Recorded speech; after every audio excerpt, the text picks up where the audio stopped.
My name is Sarah Rutman, and it's a privilege to be learning with you on the Beth Tikva YouTube site, with special thanks to Rachel Schlossberg for the beautiful graphics and to all of you for listening. The Kotzker Rebbe said, "Ask not if something is possible, ask only if it's necessary. If it's necessary, it doesn't matter if it's possible." In this week's Parsha, we read that the woman spun the goats. They didn't spin the wool, they spun the goats. The women figured out how to do the impossible. They had to weave on the goats themselves. And every time the goat would stop and they thought that the work would be easier, the goalpost would move. The goat would start moving. You fix one problem and all of a sudden another problem pops up. But the women knew that they had to get it done, even though it was totally beyond their capabilities. These were slave women. How did they know how to do such a thing?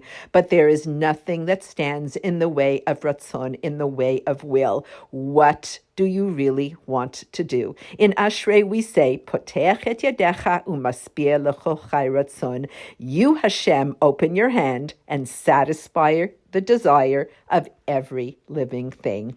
There's a little word repeated 41 times in just the beginning of the chapter, the word et in Hebrew, and there's no real translation for et, maybe and or the, but et starts with the first letter of the Hebrew alphabet and ends with the last letter of the Hebrew alphabet, showing us that in the aftermath of the sin of the golden calf, everyone had a chance to get to count again, from the biggest to the smallest, from the oldest to the youngest, and also reminding us that things in our life all come together, the things that seem to make no sense and the things that we seem to understand. You put it all together and it's an et. It becomes a part of our whole journey of life.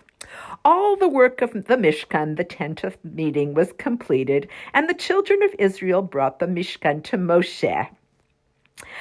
But Rashi says no man was able to erect the Mishkan because of the weight of the beams, as a man does not have the strength to set them upright. But Moshe erected it.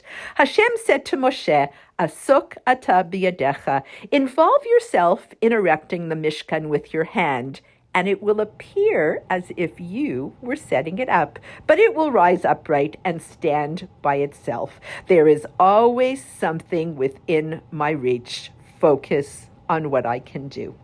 We are told the mitzvah of Shabbat, a day of rest. The only malacha spelled out is, you shall not kindle a fire in any of your dwellings on the Sabbath day. Fire can be the fire of anger. Be careful not to get angry on Shabbat. Lo tiva'aru esh b'kol moshvotechem.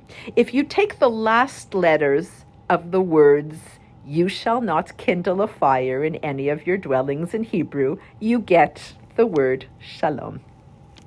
Shabbos is actually not a day of rest. It's a day of work, spiritual work. Properly observing Shabbos takes work. It means running a Shabbos table with meaningful conversations, mirot, and divrei Torah.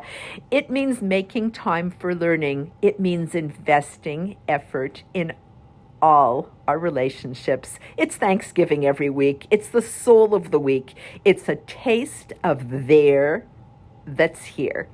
Every Shabbos we get to stop and appreciate all the blessings in our life. It's like the Mona Lisa. The more you try and you try and you try to get something right, you know, that smile, I just don't know. Sometimes the more you try, it doesn't make it better. You have to appreciate that things are good just the way they are.